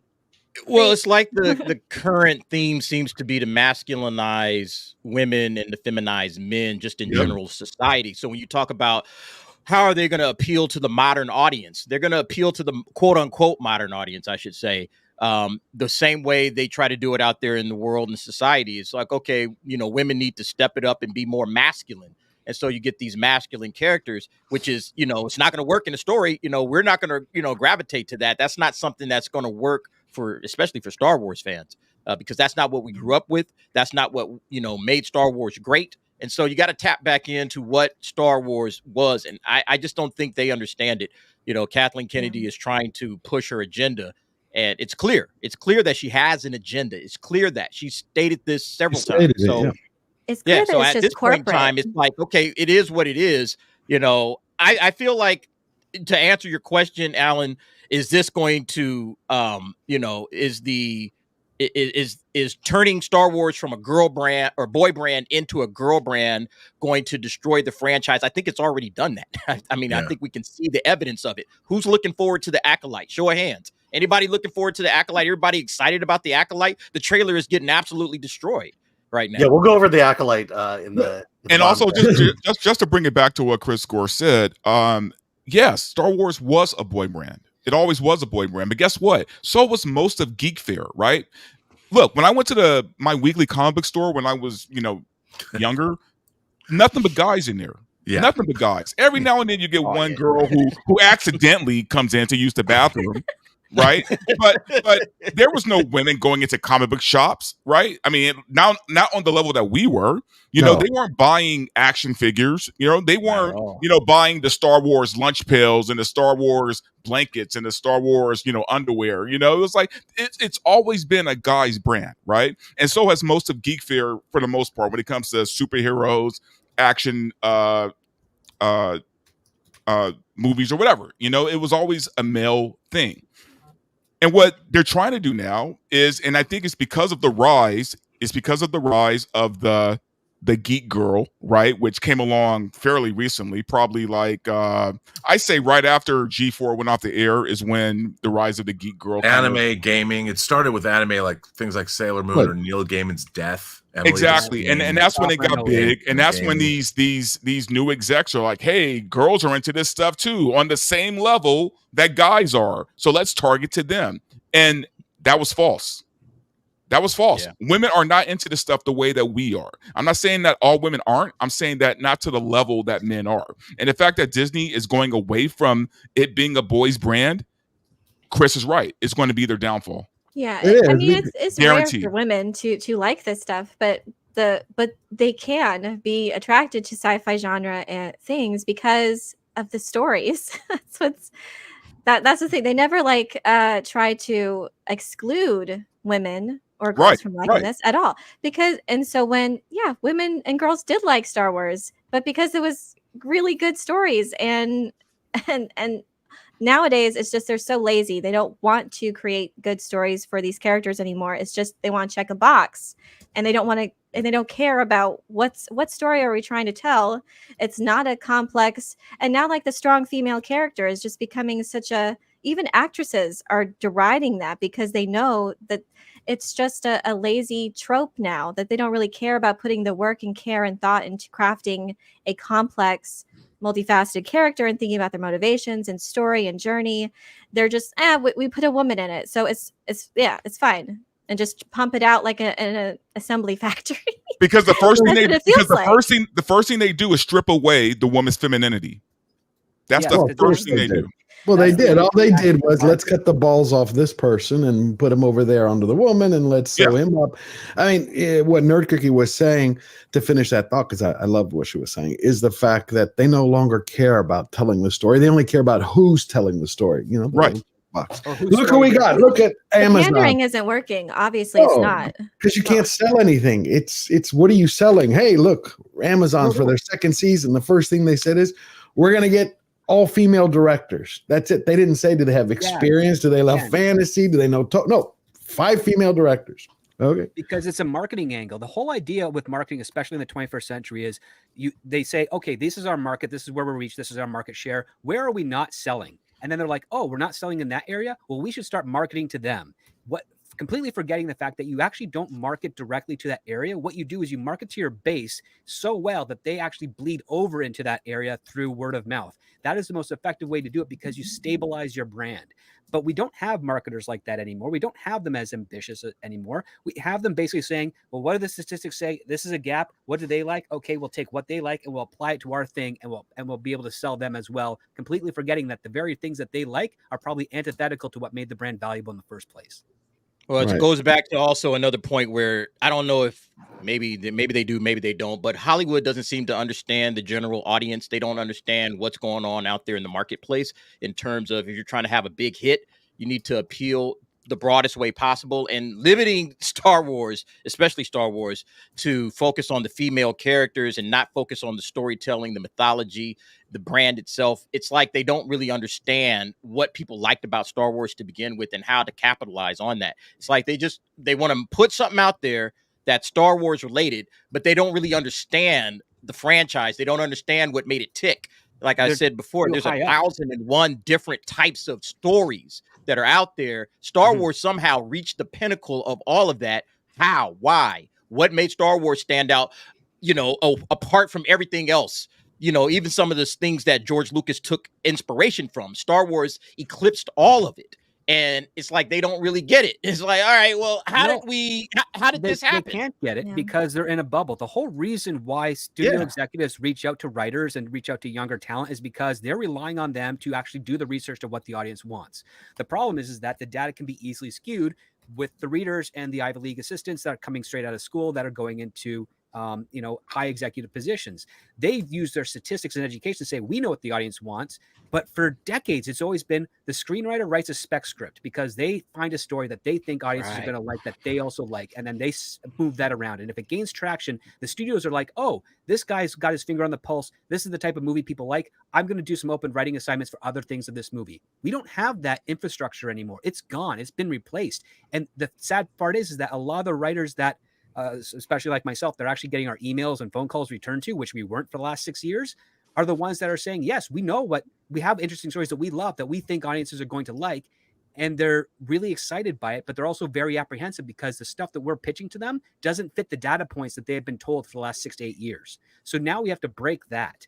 And it's going to be a very hard thing to do because we've had a generation of executives that basically took their woke ideological friends who happen to be screenwriters and pushed them up to the front of the line and skewed the data so that all the legacy studio heads and studio executives that knew what was going on completely got polluted data. They don't know what to do anymore. And now that they've retired and their successors are in their place, they now don't know how to make movies either. Yeah. Right. I mean, I think the fact is that companies like Disney have been in a competition for the last few years to some of them inside the writer's room, like we've already stated, don't know what the hell they're doing. But the others, they're in competition to replace the old fans. They go, we want to cater to this new group. We want to build this up.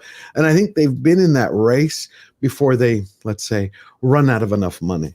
Like they need to arrive to what they want to get. They need an entire new fan base, and they're not getting it because George, that minority is only on Twitter, is only online. They don't spend the money. The films suck, and so therefore they can never replace us. And now you have YouTubers who call them out, who have fans, who have subscribers, who are saying, "Hey, you're able to speak for us," and they are doubly pissed. But there's another problem too. Is that again, the world that we grew up in is different now, and movies and television and streaming services, the franchises mean less to the younger generations than they did to us. Yep. Whereas, and ultimately, I think this is a huge data point in the sense that, people are playing video games, they're watching different things, they don't internalize, and they don't. I mean, movies, at least for me, meant so much to me as a kid in terms of what I was learning from them, in terms of aspiring to work in movies, and the whole movie making, the whole art form of cinema is something that doesn't exist the way it used to exist. Right. So what they're doing is they're taking these forms, the cinematic form and the series form, streaming form, whatever, and they want to try and change it to appeal to younger audiences so they can get maybe another 100 years out of it. And I would say that's pretty wrong-headed, that cinema lives and dies on its own, and things come in and out of favor, and the entertainment that kids, younger generations are buying into is new. It didn't exist. Cinema was the art form of the 20th century. Now we have short form, The audience is the subject of, when you're watching TikTok videos, it's the people that are making them. It's the audience themselves that are what are what people are watching. Younger people, younger generations, I sound so freaking old, but younger generations are just different. They're just different. Just like in the 60s, when Elvis came on the scene and rock and roll started to happen, people are like, what the hell is this? And you had younger generations going, what happened to Glenn Miller? What happened to the crooners of the 40s, Frank Sinatra? I'm watching this guy gyrate and play guitar, talking about a hound dog. What? And then by the time you get to the 60s and 70s and you're listening to Zeppelin's The Battle of Evermore or something, or the Beatles, or Joni Mitchell, or Rolling Stones, Beatles, it's a whole different thing. And suddenly those old forms are still around. But I mean, who listens to Frank Sinatra regularly anymore? And now some people do, because there's people listen to things from all eras now. The younger generations are listening to everything, which is pretty interesting. But no one is going to look at Star Wars and internalize it the way we did. The modern generation isn't, and yet they're trying to make them. They're looking for an audience of new people that doesn't exist, and so they're not building it the right way. No, and and look, people still love great entertainment. You give people great entertainment, and they'll show up. You give people great movies that are true to themselves. They're not showing up to these venerable IPs anymore because they've been corrupted. There's still a reason why Anne Rice sells. Go ahead. I'm sorry. No, I was saying, just to finish off what Robert was saying, there's still a reason why Tolkien's Middle Earth books are still, I think, around number 5, number 6 in the best-selling books in the world. You have, whether it's Harry Potter or whether you have Anne Rice. I mean, great stories continue to sell. All they have to do is get back to telling great stories. Yeah, great stories will stay relevant, man. For me personally, Alice in Wonderland is one of my favorite stories of all time. That story is still relevant to this day. I mean, it's to me, it's just a matter of quality, man. And I don't think that's a generational thing. I don't think quality is generational. Right. But what I'm saying is that they're compromising the quality to appeal to a generation. Sure. No, absolutely. Yes. And I think that, like Dante, you and I love The Warriors. And I talked about the new 4K disc that came out. I put that movie on. It's a movie that came out in 1979. It's so much more entertaining than 90% of the movies that are being made today. And there's probably maybe 10 minutes of dialogue through the whole film. Yeah, and it feels like a fantasy movie. Now. It does. It really does. You watch it now, it's like this urban fantasy. What about Godzilla -1? Someone brought up in the chat. It's one of my favorite movies of the last few years. Right. It's the fundamentals of storytelling. It's the fundamentals of what it is that makes a story great to begin with that they don't understand. Hollywood is just completely disconnected from how to tap into their audience, number one, and then just make a great story. Just tell us good stories. And I think people have completely checked out at this point. Now, you can't even get something like, we just all went to see the Fall Guy, which I thought was a decent movie, but it's failing in the box office because Hollywood doesn't understand and people have completely checked out. People are done. They're not going to spend money. They'd rather get a streaming service going. They'd rather watch YouTube. They'd rather watch anime. They'd rather play video games, because I know at least from those entities, I'm going to get my money's worth. It's too expensive right now going to films, going to the theaters to sit down and be disappointed in what you're getting. I'm going to go back to I'm going to go back to people a are seeing the script Phantom really Menace right now. Yeah. No, I want to go back to what Script said though a few minutes ago, where he said that about the marketing, because I've worked in marketing for probably my whole life, right? I think I have 30 years in marketing, and I don't understand what these companies are doing these days when it comes to marketing. Like for me, you market to your base first and foremost. You market to your base, right? And then you think about everybody else. Like, I don't understand what's going on with the marketing in film now. Yeah. Or just in media now, I should say.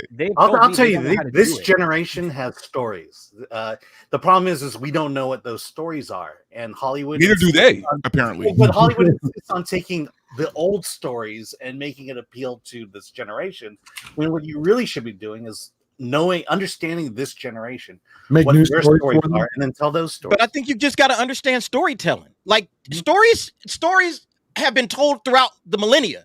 And the good ones always land. So just tell good stories and dig into the fundamentals of good storytelling instead of trying to reinvent the wheel constantly. Yeah, you don't it's need to like tell you our have a story to franchise. this generation. That's the thing. You have a franchise like Star Wars where it's already been done, where you can look at that, you can analyze it, strip it apart, look at the blueprint of how Star Wars worked, and then, as close as you can, get back to George Lucas and his original vision and what made that original content work. I've said this before. It's almost like if you had a bunch of McDonald's franchises that didn't understand how to make a Big Mac. Like, how do you not understand how to make a Big Mac? You're a McDonald's. And it's like Lucasfilm, like, we don't understand how to make Star Wars anymore. It's like, wait a minute. This is Star Wars. This is what you do. How do you not understand this? But they don't.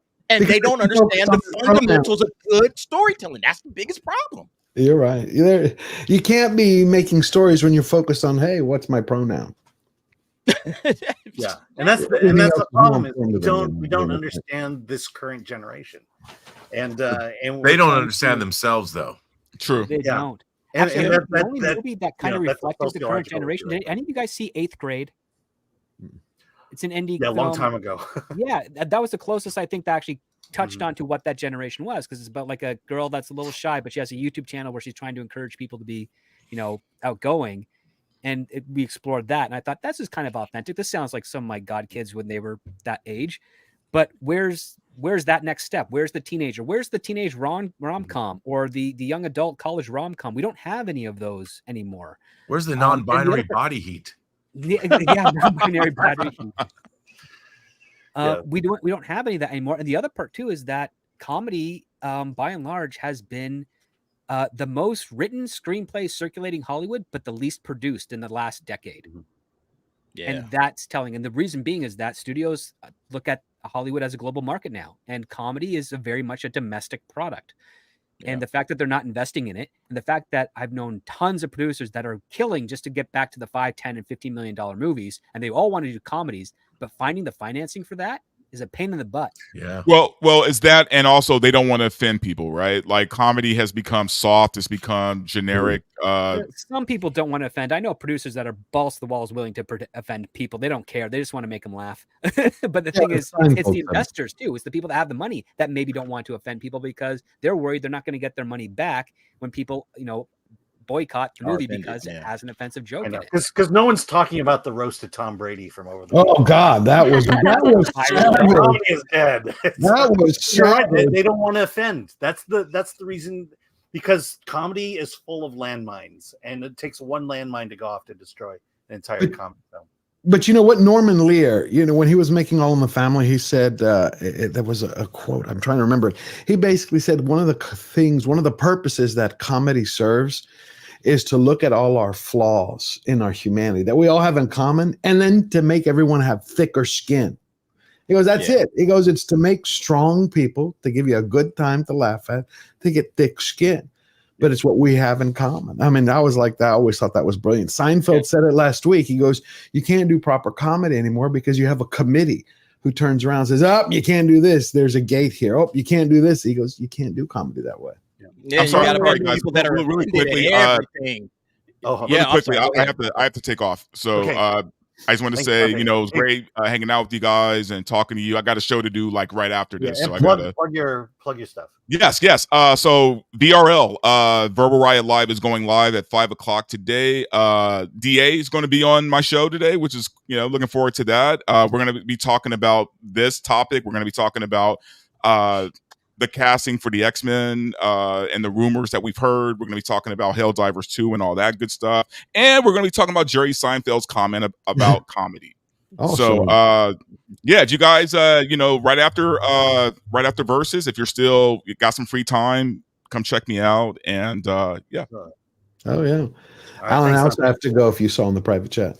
Okay, yeah. Okay, George, plug your stuff. Oh, you can find me at Georgia Giants. You can find me at Georgia Giants Slayer on YouTube and on Twitter. That X-Men stuff was hilarious. I can't wait to hear what he has to say. Thank you for having me here, Alan. Great to see you, Rob. Yeah, Script. Always a pleasure. Nerd Cookies. Great to meet you. Oh, good to see you, George. All righty. Bye-bye. Bye. Okay. Thanks, George. We have one more topic, but before we do, let's get to chats.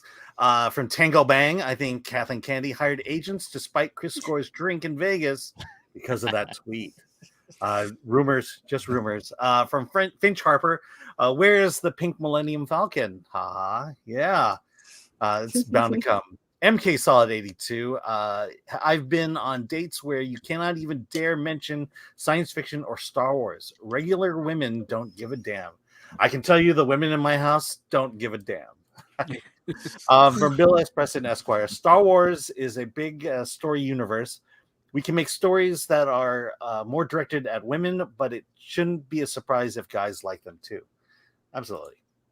From Oilers Workshop for 199. Thank you so much. Hot take, that Star Wars girl is a woke name. Just kidding. And from Matouine, I never thought twice about Ripley being a woman, nor did I ever feel my manhood was threatened. Yeah. Me too. George Webster for 5 Australian. Thank you for that.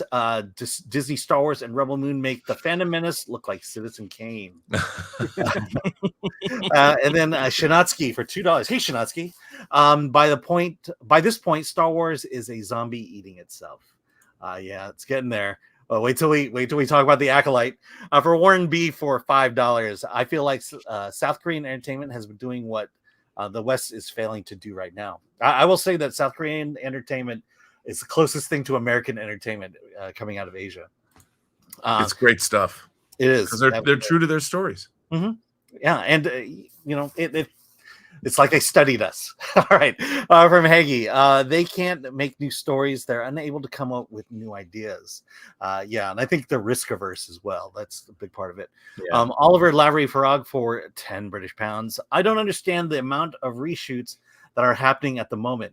It's like when someone orders a Big Mac, you throw one away, make it again, and then make it again for every order. P.S. Happy birthday, Rob. Oh, thank you. Okay. Hey, so hey, we all know that it's coming. We've wanted to talk about this, and so we're going to talk about it. But the Acolyte is coming to Disney Plus on June 4th, just a month away. So let's take a look at the latest trailer. And according to my thing, my volume's all the way up, so I'm not sure what it is. Last night, a Jedi was murdered.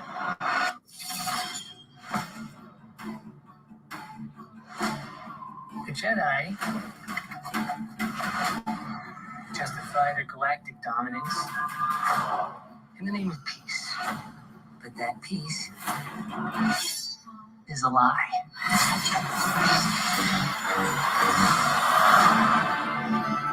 Jedi are being hunted.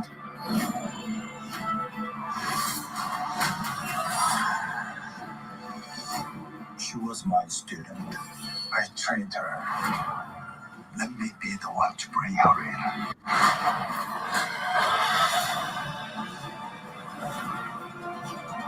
I sense this is only a small part of a larger plan. Some sort of shift to tip the scales. It's time to face the past.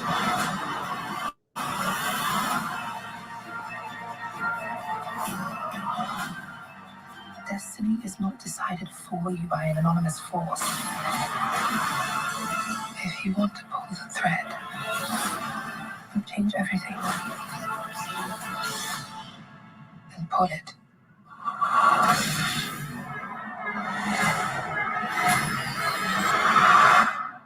What are you?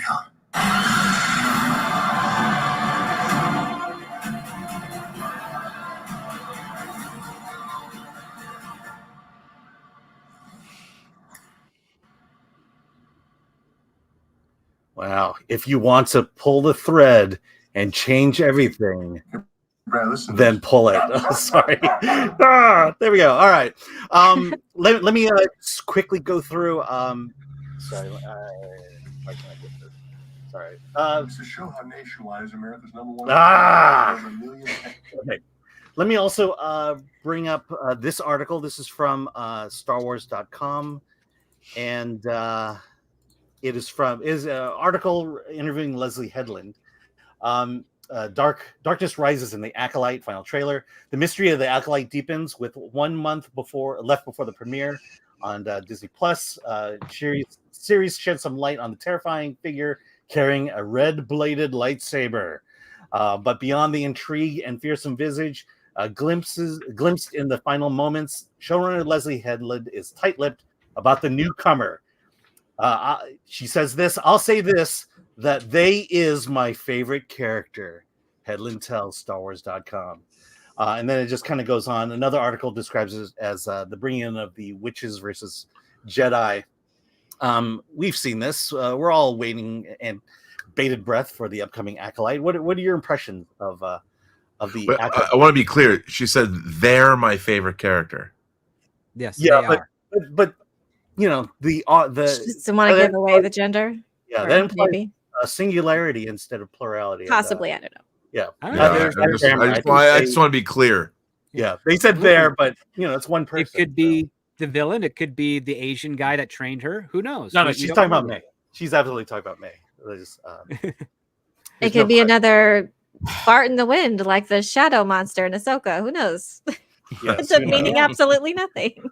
So, what is your impression? Is the Acolyte going to save Star Wars?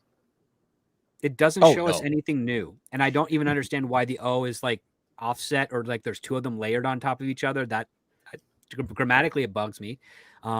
Image-wise, it has no correlation to Star Wars because that's like a circular chakra. That's something from Xena Warrior Princess, not Star Wars.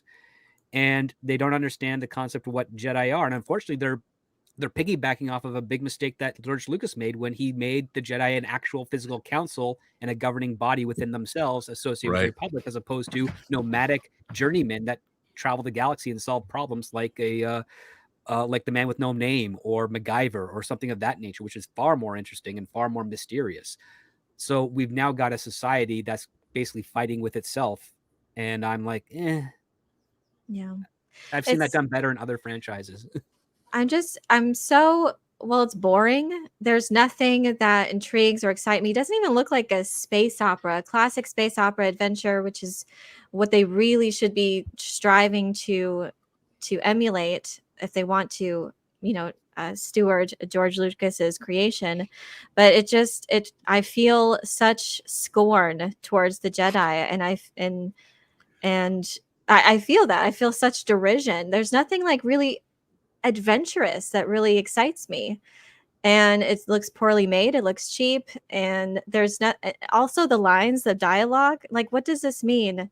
No one's safe from the truth, or it has like several lines that are just like, what is this about? It doesn't even say that this is the High Republic era. It doesn't even state what time period we're in, unless you actually do additional research. Then you would know, but they shouldn't require that. Like, this is supposed to excite, is supposed to entice, and I just feel depressed. I'm right there with you. I agree. It's not an enticing trailer. I didn't like the first trailer they put out. I don't think this trailer really drew me in to make me more interested in what was happening. It's just it's very generic. It's it wasn't. I didn't think it was a god awful trailer like some people have said. It's god awful. It's just a trailer. It's just there, and it doesn't bring me into the franchise, making me curious, make me want to know more. It's just there. And so it's kind of unfortunately just where Star Wars is right now. Nobody really cares about the franchise because the stuff that they're putting out there isn't inviting people to care about the franchise. So yeah, it's just another nothing burger in my opinion. It's not fun. I watched this trailer and I'm like, okay, there's Sith or somebody and the Jedi are igniting lightsabers. Where's the fun of that? Give me something, that puts a smile on my face. Where's the badass characters? Where's the fun characters like the Han Solo character? Even when you have Obi-Wan and Qui-Gon, when Obi-Wan says, I have a bad feeling about this, it puts a smile on your face, even though it's an easy throwback. I mean, show me Star Wars at its core should be joyous. It should be fun, even when you're watching Empire Strikes Back and Han Solo is getting tortured. Mm-hmm. When Chewbacca then goes to the Ugnaughts and finds 3PO blown apart and throws him in his backpack. I mean, there's something going on there where you can smile at that. Yeah. If Star Wars is not fun, meaning if it's not bringing you joy, even when bad things are going down. I mean, Star Wars, when you're watching Anakin Skywalker, it's gotten to the point where it's all a slog. Everything is a slog. I mean, Star Wars the archetype of it was these scrappy, know-nothings are able to succeed because they don't know what they don't know. And it leaves you, when you're looking, the last shot of Star Wars is all of our characters standing up on a podium after getting an award, hearing John Williams blaring music with all the rebels clapping.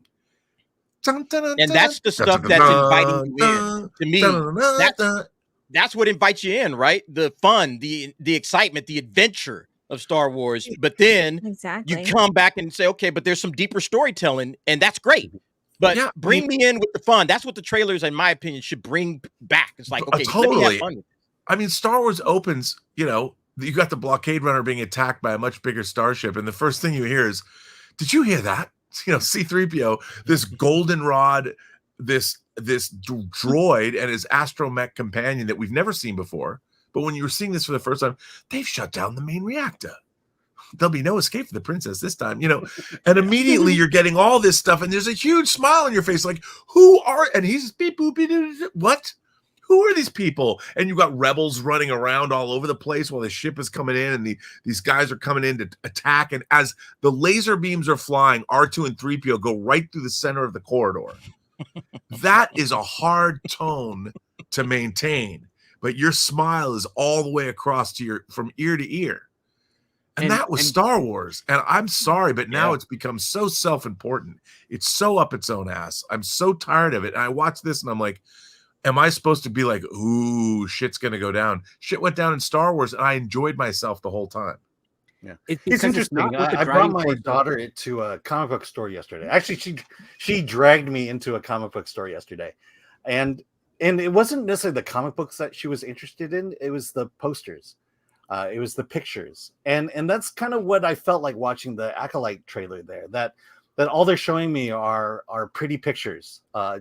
People flipping and flopping, and we mentioned it all. I have no clue what the story is, other than the pretty images. Why would I want to see this? And the reality is I could see every trailer I ever see is just nothing full of pretty images. What is it about this that makes me want to watch it specifically? Well, that's feeding into one of the worst questions you actually ever want to hear when someone is watching your show or reading your script, which is what just happened. You want them to say what happens next, because that includes engagement and excitement. When you say what just happened, that's confusion and ambiguity. And this trailer was like what just happened? I don't get it. I don't understand the context of these characters. I don't understand why a Jedi would feel the need to use a lightsaber to deflect or destroy bladed weapons that are physical, that can be stopped by the Force effortlessly. I don't understand why this one character has all this power to defeat these other Jedi. And I don't understand why the Jedi are framed as being this institutional power within the galaxy. I don't know what any of this is, and you're not presenting me any interesting questions where I want to ask what's going to happen next. There's no setup, there's no suspense, there's no allure. It's just, yes, it is a collection of movie posters that probably look good in stills, but don't tether together to actually tell a story. And you can't help but compare it to the Phantom Menace and its marketing, and it's in a close-ish era. It's 100 years before Phantom Menace, I think. I don't know. Supposedly. But they don't show that in the trailer, so you're just gonna have to do extra research to know what is going on. But with the Phantom Menace, there's the marketing for it was so intriguing. And by the way, it was already an event in and of itself, because this was the next Star Wars movie that hadn't happened in decades. But how they marketed it was every generation has a legend. I just watched the trailer the other day. It was something else it was intriguing. Well, it was the poster. It was Jake Lloyd and the Shadow being Darth Vader. And you knew that, or every saga has a beginning. Yeah, that's what I was trying to remember. And you saw Anakin Skywalker, you saw the young Obi-Wan. So you had an idea of what we were about to see. This was the start of it all. This was episode 1. This was going to usher in, connect to episode 4 and all that. But with this, I have no idea what we're doing. And it feels like it's going to And I thought that at least the movies were just always seen as canon, even in Disney's eyes. But now it feels like this is going to be a complete. It's just going to rip up the canon, even in the movies, because this makes no sense. Because Yoda is still around. We didn't even see Yoda, but.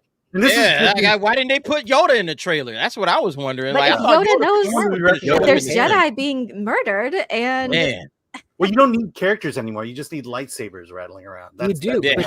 You know what's but this has been Disney's problem for a very long time. Wish. You watch the trailer, you have no idea what Wish is about. The Marvels. No. You watch the Marvels trailer, you have no idea what the Marvels is about. The Willow series, yeah, exactly. It's just pretty images, and that's enough to get you go in. And we're definitely having a marketing discussion right now. Well, I suspect that this story of the Acolyte is literally just taking the concept of Obi-Wan and Anakin and that failure and just changing the characters, setting it 100 years in the past and making it a more intimate story of that particular outcome, as opposed to anything new or original. Because again, The Force Awakens superficially remade A New Hope. The Last Jedi was a different type of story, but it's a remake of a bunch of other films that Rian Johnson was inspired by. And then you have The Rise of Skywalker, which I don't even know what that is. It's just a collection of stuff. And it was just get it over with. Fortnite game. But this one here is like, you have a Jedi. It's like, I trained her and now she's doing this stuff. I'm like, okay, so that's Obi-Wan and Anakin's story. Like, that's literally it. Now it's basically that whole mission that you would expect, that we were all hoping to see, is like a journey, a feature-length journey of Obi-Wan and Anakin, who has fallen to the dark side, kind of coming to blows before he ends up being defeated, and Obi-Wan, retreats into seclusion. Now we're getting that in a 6-part series of the Acolyte with brand new characters that is basically just retreading a story beat we've already seen before. Yeah, retreading it, and then I guess diminishing it as well, because every new project seems to strive to take George Lucas's mythology and it with the expanded universe as well, like all of that was pre-Disney, just usurp that and twist it and reimagine it and just warp it and lazily try to recraft it under the Disney umbrella. And that's what I feel like they're trying to do now. Like with Ahsoka, they're trying to take Han, Luke, and Leia's and Lando's and Mara Jade's stories with Thrawn and try to just reformat it for Dave Filoni's characters. I feel like this is the same thing now with the prequel trilogy, that they're trying. Leslie Headland is just retreading old ground that George Lucas already did, and it's not adding anything new. And everyone basically has to die because this will make absolutely no sense with the movies, because of where you chose to set this series. It will make absolutely no sense. But I feel like they just don't care about that. And for me, the reason I brought up the quote from Leslie Headland, to go out of your way to declare that May, the main character, is non-binary, tells you that there's some lecturing that's going to happen here. Possibly, she's on record of saying that already. She's already on record. She's already on record saying that her lifestyle is going to be very evident in the film or in the series. She's already stated that several times. So we can expect that that's what we're going to get. More of the same, more to come, guys, because that's what Leslie Headland is all about. And that's the problem, is that the agenda is coming before the entertainment. The agenda is coming before the storytelling. So when you already start off with the fact that we want to push some sort of a message, or we want to, hyper focus on one aspect instead of just telling a good story. That's all I care about. Just tell me a good story. I don't really care what your agendas are. I don't care what your messages are. You can layer that into subtext. That's fine. Put your messages and your agendas all in the subtext. Make me work for it. But if you're just going to lay it right out there on top, you're already failed, in my opinion. The question is, why do that? Why does she feel the need? Like, Star Wars is a relatively chaste franchise. Luke kissed his sister once, but you don't have people other than, say, an Andor or something. Sexuality is not a part of this classical storytelling paradigm. It just isn't. And this idea that everything has to have this gender bending. I mean, I would love to see a story that deals exactly with that. Like I said, give me the non-binary body heat. What does that look like? I don't know. Do non-binary people even want to get laid? I have no idea. But if you want to tell me that story so I can have some insight into what does it mean to be non-binary, I will watch the hell out of that. Show me that movie. Make me that independent movie. But in Star Wars, we don't even have people, doing it at all. It doesn't really belong in the kind of storytelling that there is. It's a classical storytelling format, and by trying to inject other things into the actual format, you change the format, and then it becomes something other than it is. And I don't understand why this has become so prevalent all over the place. I mean, it's such a weird choice to make. I don't get it. Because they don't understand the audience. But they then just you don't have understand. That's the only thing I could come up with. They don't really understand what people are coming to Star Wars for. And so they're just going to give them what they want to give. Like, all right, I'm Leslie Headland. I'm just going to write what I want to write. I don't really care about the audience. I don't know how big of a Star Wars fan she was. Maybe she's a huge Star Wars fan and she's got all kinds of books and she's not. videos. She wasn't. All right. So to me, then why is she, and not to say that you can't have her on to make Star Wars, but then, now you have her in and she's coming out directly saying, I'm here for my agenda. I'm here to promote what it is that I believe in. I'm going to write stories that reflect my life and my, lifestyle. And again, I don't have a problem with her life or her lifestyle, but it just doesn't, like you said, Rob, it just doesn't belong in Star Wars. Tell us good stories about Star Wars. Everybody's happy. This is what they've done to this franchise. Like I said, they just don't understand the franchise. They don't understand what people want from the franchise. So they're just bringing people in just to make stuff. And we got a ton of content out there that's not clicking. It's not resonating. We're seeing the box office go this direction instead of up, and they're not really bringing in new fans. So what are we doing? What are we doing here? Are we trying to, do something with this franchise, or we just want to make ideological crap and then just destroy it? I just don't. I don't get it either. When they brought Lando Calrissian in, yes, Billy D. Williams is a black actor, but it didn't become a black activist story. Mm-hmm. He was just cool because he was wearing a cape and he had that cool outfit, and he's like, you truly belong here with us amongst the clouds. I'm like, I was in, and you realize Han Solo won the Millennium Falcon from him, and the fact that he was the administrator of that facility and all that, it never was about race. It might have been about race to get somebody in there, but his presence was enough. Then you made Lando Calrissian a great character. Problem with your droid? No. Yep. I mean, it was. Hey guys, I'm gonna check out. I got to go to Dante's stream. Fact, we gotta wrap things up. So yeah, go ahead and Derek, give us your. Derek Anderson, the DA. I got a YouTube channel. You hope you guys check it out. It's just me talking about everything that I can think of. Mostly Hollywood stuff, Star Wars, some comic book related material. But I really appreciate all the support that I've gotten from the Film Threat crew.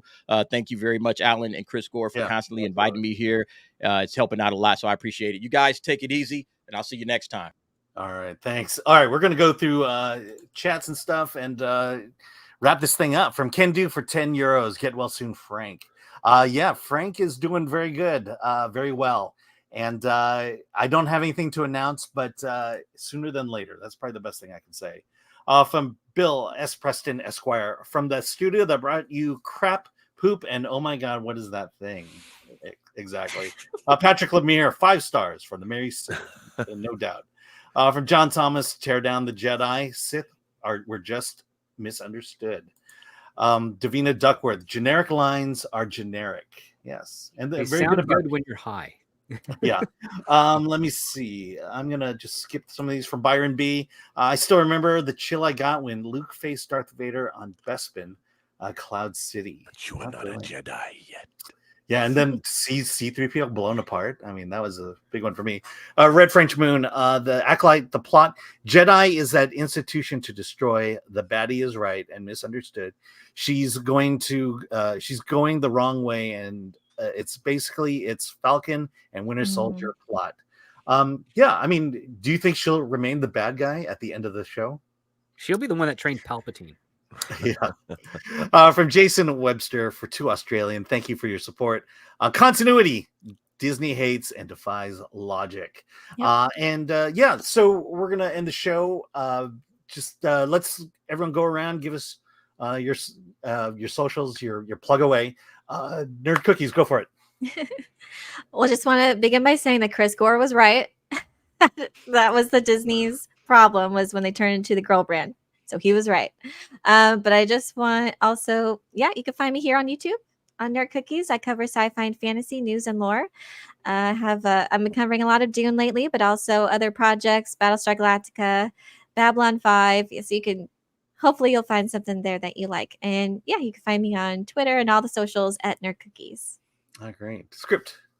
Yes, you can find me on youtube.com/scriptdoctor, where every Saturday I host a show called Scripts on Saturdays, where I review screenplays with a co-host that are currently circulating around Hollywood. We don't spoil it because we want to make sure that people who've written good scripts can get them produced. And that was the deal I made with those people. On top of that, you can find me on X, Twitter, @ScriptDoctorPhD. And I also have a Patreon where you get little tidbits behind the scenes stuff and reviews and musings about screenwriting. All right. Robert. You can find me on I'm Robert Burnett. Find me on The Burnett Work on YouTube. Find me on Instagram at RM Burnett.